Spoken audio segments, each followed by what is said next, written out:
You there? Yeah. Mate, we are having a shocker. I know, you're a dinosaur as well with your technology, so No, boss. It's night I time. can, It's past 7 o'clock. Internet wants to go to sleep now. it's my bedtime. Right, we're on. We're on. Right, I'll start again. Right, sorry, team. Sorry about that. We're 3 minutes late. We took up 3 minutes of your time. Oh, well.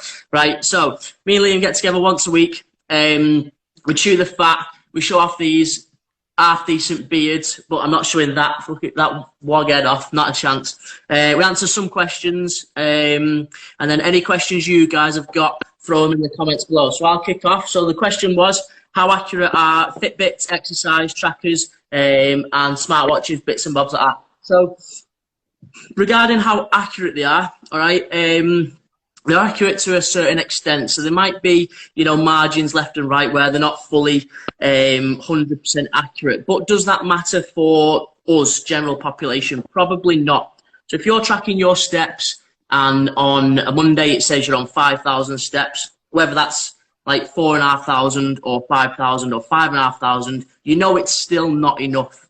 But then if your watch is telling you you're near the 10,000, then you know you're about right. Heart rate monitor on your watch and stuff like that. I wear a Garmin. I absolutely swear by my Garmin. My Garmin's the Garmin Fenix 5. And whenever I've had my heart rate taken at the doctors and stuff like that, just me being me, I've always checked to see if it's accurate, and it is always the same. So some things probably are more accurate than the others. But I think it's a good way to gauge where you're at, your activity level. So if your watch is telling you you're not active at all, well then it's probably accurate, regardless of if your steps are 100%, regardless of stuff like that.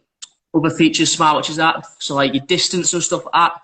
Any smartwatches that are GPS enabled will be very accurate for your measurements. So like if you're running, I don't know, a mile, 2 mile, whatever it is, that probably will be quite accurate. But some bits, maybe like your steps and stuff like that, won't be as accurate as what you'd want it to be. But it's still a very, very good indication as to how active you are or how not active you are.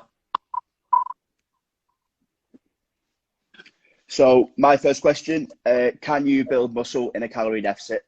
It's a good question, and if you'd have probably asked me this a few years ago, I'd have just give you a straight no. But generally thinking about it, I think there's a few instances where you could build muscle in a deficit.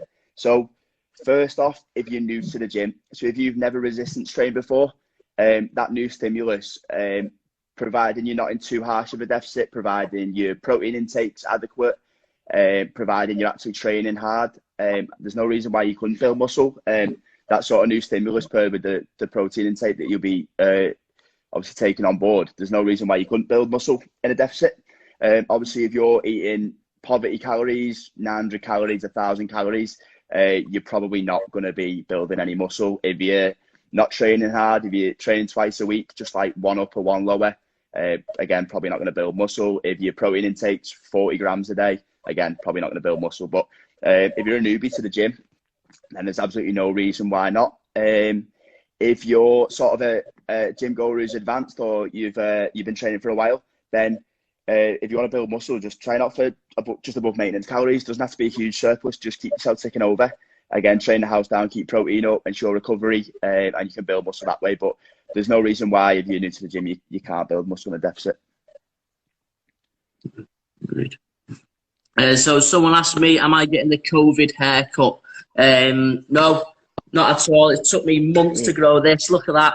People pay for this. People pay. You can go to Turkey for this. There's no way I'm cutting this off. Laura keeps asking me, wife keeps asking me, can I cut your hair? No, not a chance. There's only one person that's cutting this hair.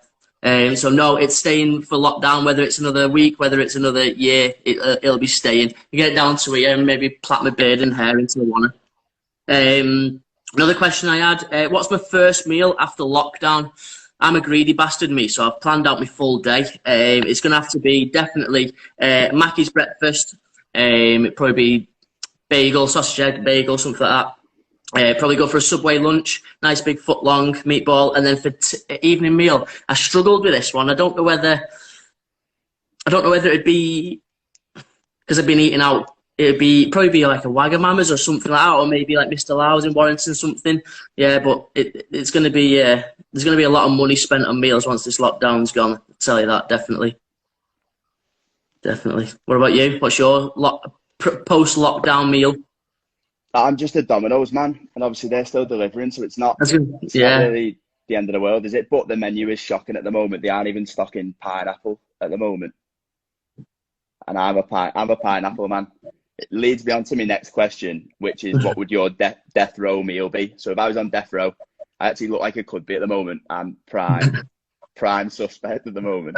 I'm a pizza man, me. So pizza. I wouldn't deviate from the plan. I wouldn't want to order something obscure and then I'm disappointed. Imagine dying unsatisfied with your death row meal. You try and mix it up. So I like little pepperoni and pineapple, stuffed crust.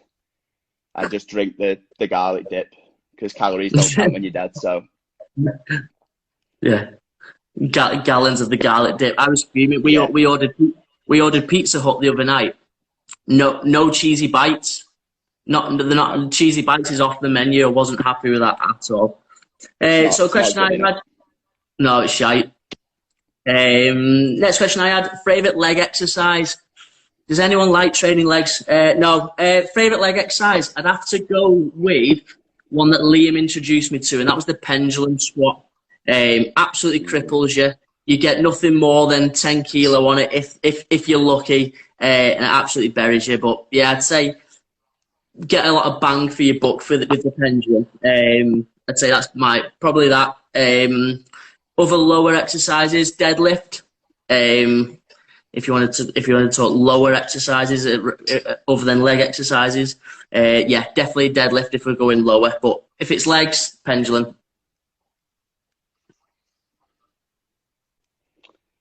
So my next question: can you overconsume protein? So generally, if unless it's taking you into a calorie surplus and you don't want to be, then no. Obviously, digestion could be disrupted if you're eating like obscene amounts of protein, and I mean like 2.5, 3 grams per pound, something like that. Especially if you're not used to eating protein initially anyway. If you're eating 400-500 grams of protein a day, I don't know how you could get that amount unless you're supplementing heavily. But generally, if it's not putting you into a calorie surplus and it's not a ridiculous amount, then I wouldn't worry about it. I'd worry more if you're not getting enough protein. If you are over consuming protein, you could probably be putting your calories to better use elsewhere. So we know that protein gives you 4 calories per gram. Carbohydrates give you 4 calories per gram as well. So if you're hitting an adequate protein, say you're hitting 0.8 grams per pound, a gram per pound, use those calories for carbs. Why not? I'd much rather eat 2 crumpets than a couple of chicken breasts every day of the week. So you can be putting them to better use. So I generally wouldn't worry about over consuming protein. I'd more worry about under consumption. Yeah, it kind of depends on your own digestion system as well. If your body's not used to eating so much, your body will just get rid of it through waste. I've got a question similar to that with a bit of a different answer. So the question was, should your protein be 1 gram per pound of body weight? Which is the general equation, like general rule of thumb. That's what you go with when working out protein. Doesn't mean it's right for everyone. It is just a guideline. It depends on you. Because the question, the lad also asked me, how quick can you build muscle? So what he's trying to allude to is, what's the best optimum protein intake for building muscle? So your protein intake is important. It'll aid in your recovery. It will aid in building muscle, obviously, but there's a lot of other factors you need to think about when trying to build muscle. So like Liam touched on before, your training age. If you're new to training, you're going to pile muscle on in the first 12 months very, very quickly. If you've been training 5, 6, 7, 10 years, you'd be lucky to add a couple of pound within months, unless you're obviously enhancing. And then obviously your program as well. If your program isn't suitable for you and you're not building and your program's been designed shit and it's not doing what it's meant to be, then you're not going to build muscle. So general rule of thumb, 1 gram of protein per pound. Yeah, that is generally what we say. You can't overconsume. So if you wanted more, like you say, you're all right to have more. But I'd always, as a minimum, I'd go for the 1 gram per pound as a bare minimum. But then you got to have a look at other things as well, like your testosterone and stuff like that. If your body is naturally low on testosterone, if you're older, so talking about males, as soon as you start hitting 23, 24, 25, your testosterone starts depleting. So someone who's 18, 19 years old is going to find building muscle a lot easier than someone who's 40-year-old. Me and Liam were actually talking about this the other day on about training young people and stuff. So there's a lot to think about when building muscle other than just your protein intake. Like I say, it depends on you as well, on your body. But as a general rule of thumb, aim for as a minimum 1 gram per pound as a minimum, I'd say. So I had a question. Is there a consequence to under consuming calories? So I've just set a lot of clients up in the past week. Some of them are probably on higher calories than they were before. Some of them on lower calories than they were before. Under consumption isn't really an issue, obviously providing that it's not impairing training performance. So if you were to look at it like putting fuel in your car, so if you've got to travel 100 miles and you've got 70 miles of fuel, I know we all played a 0 mile game and we just keep pushing it as much as we can, but imagine you're running your body on fumes basically. So if your calorie target is say 1600 and you're trying to get by eating 800, 900, just trying to sort of fast track your fat loss, you're probably going to hit a brick wall really fast. It could lead you on to overconsumption later in the week. So you might go, I'll just undercut it. I'll just have 1,000 calories a day for 4 days. You might get to the weekend and go, not doing this, and consume 4,000. And that sort of deficit that you thought you were opening yourself up into has just become a surplus. You've just flogged yourself for 4 days for no reason. I'd also suggest, are you actually consuming that many? So make sure your tracking's on point. Make sure you're tracking spreads, sauces, milk in your tea, sugar in your tea. You can easily rack up calories just subconsciously going about your day with your general habits. So make sure you're tracking everything. Make sure you're accurate with your tracking. I generally I give calorie targets out for a reason. There's no point trying to undercut that by sort of like just holding calories back. You're not going to fast track your fat loss. Let me look after that for you.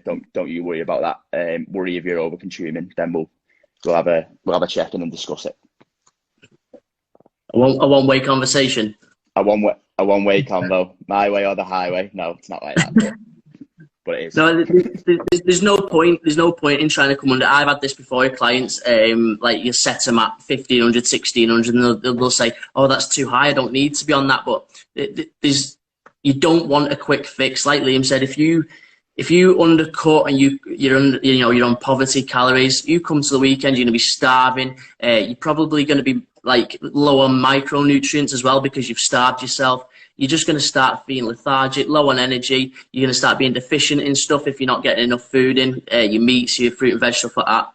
And you just will end up falling off the wagon and just putting yourself, it'll be 1 step forward, 2 steps back. If your coach has set you a set calorie target, there's a reason for that. It's tried and tested, unless obviously your coach is brand new and they don't know what they're doing. But there's a reason for it. If I wanted someone on 1,200 calories, I'd set them at that. But ultimately, you want to be able to perform on your sessions. Like Liam said, you don't want to run your car on empty. You want to be able to turn up to the gym and smash a good session out. You don't want to go and just go through the motions. If you're just going through the motions, then you're not going to progress as well as what you want to be doing, as what you deserve. So, talking about calories, I've had a question someone sent in. Best way to prepare for a cheat meal? I don't really like the word. I don't like the phrase cheat meal. Don't really like it. It's food. Regardless of the nutritional qualities of that food, it's food. I hate that cheat meal. It's something I don't use with my clients. There's food, and then there's food, and you just eat it. You can either overeat or you can undereat. But the best way for having, if you're gonna have a meal out, you have a pizza each birthday, or you want to have a few beers, it's the weekend or whatever, it's absolutely fine. 95% of the people who are training or on a program don't need to be worrying too much about not having pizza, not having a few beers, stuff like that. If you're competing, if you're doing physique competitions and stuff like that, then you need to be tighter. Then you need to be strict on yourself because there's a reason for it. If you're just, wanting to get in better shape, you wanting to lose a bit of body fat, build a bit of muscle, if you want to have a beer and a kebab on a Friday night, then go for it. Just work it into your macros. So talking about macros again, if you're on 1,500 calories, there's a few ways you can plan for this. We'll use a beer and a kebab as an excuse. Just talk about myself, because that's what I have every Friday. So what I'll do is to say my target is 2,000 a day. Just bank some calories. So have 1,800 a day, 1,700 every day leading up to it, and just accumulate a surplus of calories that you can then use on a meal, on a high calorie meal, shall we say. Other ways, increase your output. So add another session into your week. Up your NEAT. So try, if you know you're going to have a big Friday because you're going out with the girls or whatever, then instead of 10,000 steps a day, go for 12,000 steps a day, go for 13, 14,000 steps a day, whatever you can.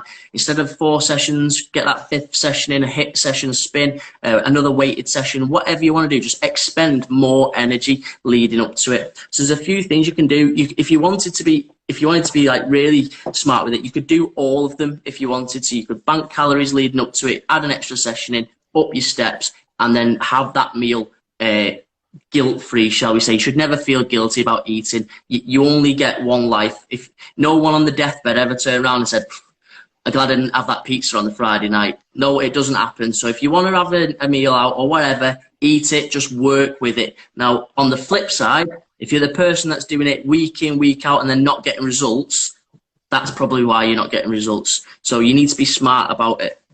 Don't just, spend all your calories on shite week in, week out, and then go moaning Monday morning, why have I not lost any body fat? Well, because you've not planned for it. You've not been smart with it.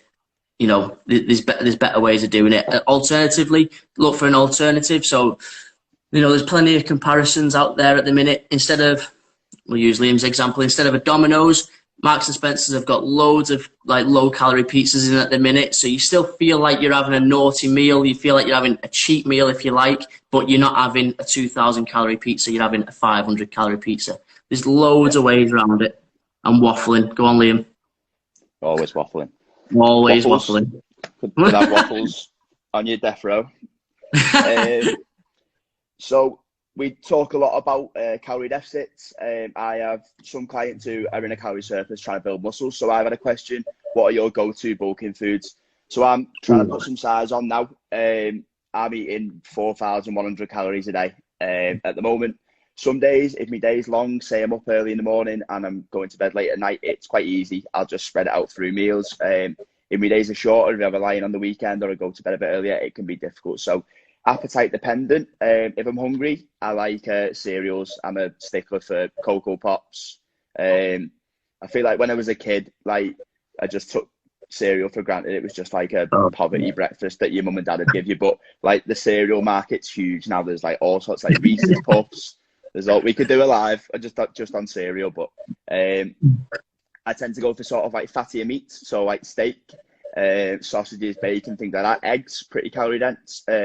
Cheeses, things like that. So I generally will make sure my protein portions are a bit of a fattier meat. Obviously not ideal if you're in a deficit, you're trying to look after your calories, but if you've got some to spare, fattier cuts of meat do me good. If I'm not as hungry, I'll look at sort of trying to fill out with nut butters, spreads, so Biscoff spreads, Nutella, bang a bit of that in my yogurt or oats, or on some crumpets. Fruit juice. So fruit juice generally will be empty calories unless obviously it's serving a micronutrient purpose. If you're in a deficit, but in a surplus, I've found sort of a bit of orange juice. Also helps me digesting a bit more. Obviously satisfies vitamin C, and it's just easy calories that I can get in. So it's all appetite dependent. If you can manage it food wise and you can eat that much volume, then so be it. But if you're sort of struggling appetite wise, then I definitely opt for sort of calorie dense foods to pad out your day. And 4,100 calories is tough. So if you are in a surplus, sort of increment it up slowly. Walk before you can run. If you're struggling to shovel 3,000, then don't go up and up your calories to 3,500. Just stick it out for a bit. As soon as you've saturated it and you've got good at it, try 3,200. Add another X amount of grams of a carbohydrate source in. Just don't overface yourself, because force feeding is not fun at all. Digestion will be shot at as well. Oh yeah. Be sat on the toilet all day. Okay, I got a question about else to do. Lockdown. It's crap. You're not getting paid for it though. When you're at work, you're getting paid for it. It's different. It's different that. Exactly. Okay, I got a question about training. So it was Lee in the members area. Is it good to mix up your training? So should you be doing a mix of cardio, so like running, bike ride, HIIT training, resistance training, etc.? And should it be split evenly? Mixing up your training's good. If you're only ever doing one type of training, you might feel like you plateau a little bit. You might feel like you're not getting the results that you were doing. Then it might be good to mix it up a little bit. Mixing it up is good as well, just for enjoying your training as well. So say if you're a runner, most runners, like, they'll run day in, day out, and they'll be very, very good at running. Throw them on a bike and it'll be completely different, and you'll probably find that the body will react differently. So your body becomes accustomed to what you're doing. So say, for example, if you're a runner, and you know, you're happy with your times, you're happy with your performance and stuff like that, and then you used to go on a bike, you'd find that your body would burn a lot more energy, because it's a different discipline. It's completely different. It's recruiting muscles that you don't usually use. Same with resistance training. So say, like, I've not run for a long time, since I was in the army, really, where I used to run all the time. So I do resistance weight training because I enjoy it, and that's what's best for my personal goals. So during the lockdown, I've started to do running as well, and I'm getting DOMs again, which I never used to get with resistance training, just because my body's not used to it. My body's not accustomed to it. It's not conditioned. Your muscles aren't conditioned to it. So mixing up your training is good, and it can make it enjoyable as well. So you can look at things like you might never have done before. You can pick up new hobbies, like water sports, like paddle boarding, kayaking, canoeing, stuff like that. Rock climbing. Me and Laura, wife, are quite into our rock climbing. It's good just to mix up, because like you do burn a lot. You work your body, feel like you've had a full body workout. And it's enjoyable as well. So if you're finding that your training program's not enjoyable, or you're not getting the results, or you've plateaued, then yeah, mix it up. Should it be split evenly? No, not really. You don't need to regiment it, unless you're training for a specific event, or for a specific reason, or for your occupation. That's the only time I'd say to regiment it. I'd just keep it fun and keep it interesting, in all honesty. If you don't want to run, I have a lot of people saying, "Oh, I'm going to go for a run." Well, do you want to run? No. Well, don't run then. If you don't want to do it, don't do it. There's other ways of hitting your goal. There's other ways of doing and achieving what you want to achieve. So yes, it's good to mix it up. No, I wouldn't say you'd benefit from splitting it evenly or regimenting it. I wouldn't say so. I'll just expand on what Jason said earlier. Like, obviously, cardio-wise, by all means, mix it up. Do what you can do well, what you can recover from efficiently. In terms of resistance program, I hate people who program hop. I don't hate people who program hop. I hate program hopping. Hate's a strong word. If you're sort of aiming to progressively overload week in, week out, if you're spending 4 weeks in a strength program, you just sort of getting scripts of it. You're finding your feet rep range-wise, weight-wise. If then after that 4 weeks you're trying to shock your body by completely overhauling your training program, then you're doing yourself a disservice. So obviously, in terms of cardio, keep it fun. It's another form of output. Like Jason, unless you're training for a specific discipline, feel free to just do whichever you enjoy most. If it's resistance based, add milk a program as much as you can, as long as you're enjoying it. You're progressively overloading. It's sort of like constitute your goals. Keep up with it. Don't just program hop because you're bored. It's just detrimental to your progress. You'll find yourself going round in circles if you program hopping after every 3 or 4 weeks. My next question, it's actually my last question. So, should I weigh my food raw or cooked? So generally, if a package doesn't state otherwise, the macros are for uncooked food.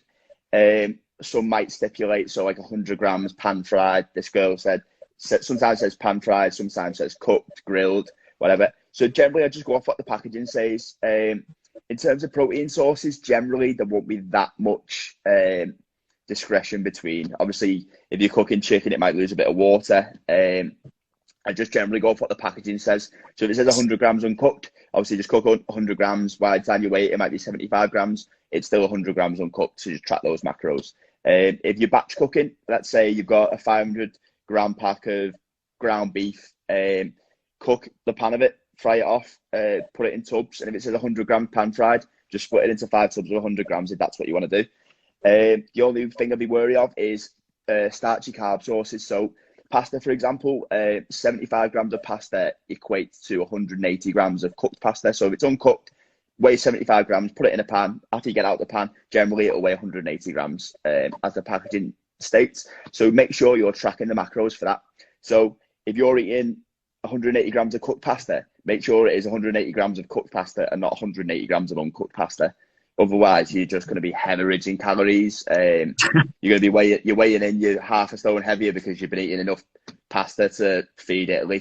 So just do what the packet says. The packaging's there for a reason. Just do as it says. It might be tedious weighing your food, but it'll take you much longer going around in circles eating kilos of pasta because you can't be arsed weighing your food. So just weigh your food. It's meticulous. It can be boring. Just do it. Get in the habit of it, and it'll feel like when you don't do it, it'll feel like you're sort of missing a link. So yeah, just go off the packaging. Cool. Right, I'll answer some of these questions in the comments. Just move my fat finger out the way. Oh. Okay, Helen, home back exercise ideas. Good question. I found, especially with programming and training myself, without any kit, like pull exercises in particular, are quite tough, quite tricky. There's 1,000,001 different press-up variations. So push exercises, no dramas. Pull exercises, okay, there's quite a few little bits you can do. I did one the other day in one of my lives with a towel, like a prone towel that pull down. I might do a couple of videos about that actually to help out. Home back exercise, so anything, so there's the prone rear fly where you can lie down on the floor. It's best doing this with videos, really. Helen, I'll send you some videos over because me trying to talk through it is not going to work. Joe Thomas, find tricep dips using a chair while in lockdown uncomfortable. Can you run another exercise? I recommend you stop being soft and just crack on with it. Try a different chair. It might be the chair. Try a different one. Yeah. If you're looking, the different types of tricep dips. So you got the tricep dips. Are you trying to work just your triceps? If you are, there's 1,000,001 ways of working just your triceps. Now, tricep dips is a different exercise. It's quite a big compound that which uses your chest and your shoulders as well. So by for changing from a tricep dip to a tricep dip with your arms on the back of the chair, you're going to be losing quite a lot of muscle groups there. You're not going to be using your chest and shoulders as much. So if you want to change your tricep dip, look for push exercises. So if you wanted to target chest and shoulders, look for like a pike press up, or like a barbed wire press up if you want to target them areas. If you're looking to just target just triceps, there's loads you could do. Get a pint of milk out the fridge if you want to do tricep extensions. You could do, if you've got a resistance band, tricep pull downs. There's loads of different ways. It depends here on what muscles you're trying to target to switch them out, really. If that doesn't answer your question, DM me and we'll go over that a little bit more. Tammy, what if I want to... Go on. So generally, if it's causing discomfort, I'd look at where it's causing discomfort. So if it's around your shoulder joint, make sure you're sort of not pushing too far into it, if that makes sense, trying to sort of word it. Make sure you're not sort of overextending forward. Make sure, if it's sort of your elbows, make sure your elbows aren't flaring outwards as you're coming down. So it's generally where it's causing discomfort. If you message me or Jay, or send over a video to Jay, you'll be able to advise from there. Yeah. Joe's kicked up a fuss here. Helen, Joe, get off my chairs. And Isaac, at least you've got arms, mate. Stop complaining. Well, that's it. Just stop being soft and get them done. Just get them done. Okay, guys, if there's anything you want us to elaborate on or anything like that, just drop either of us a message. I did say there'd be a giveaway, right? I'm giving the opportunity for one of you guys to jump on 1 month's online training for free.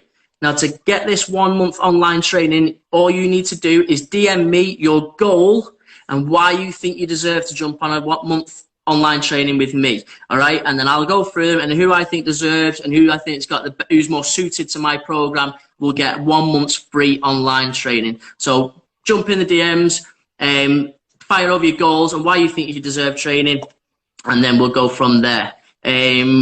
We will post our time next week, and then if anyone's missed any of this, then we've been trying for 4 weeks now to try and video this and try and save it. I keep failing dramatically. So Liam's took charge tonight. Hopefully he's got it nailed. But if you have missed anything, it'll be live on our story for the next 24 hours, and we'll get them posted on YouTube and other bits and bobs as well. So in the meantime, if you have got any questions, message either of us. We'll be happy to help out. And then we'll also answer them on next week's lives. Anything from you, Lee? Yeah, mate, Liam makes me do arms all the time. It's arm day every day. Every day. Nope. So yeah, as Jay said, feel free to message us some questions. If you don't want to wait a week for the answer, we'll answer there and then. We can always answer there and then and redo the question during the live. So if you've got any burning questions, could be anything at all. So give us a shout. And thanks for tuning in as well. Obviously, we can't do the live without people tuning in, without people asking us questions. So thanks for giving us the ammo to waffle on. And I love to waffle. Love it. Yeah, I'll keep going all night. We'll probably carry on once you've all left. We'll probably just carry on talking. So we'll end this and then we'll jump on a Zoom and just carry on talking shite at each other. Yeah. Right. Thanks for everyone for tuning in. We'll post next week's time. We'll get some questions together and same procedure next week. Speak to you soon, team.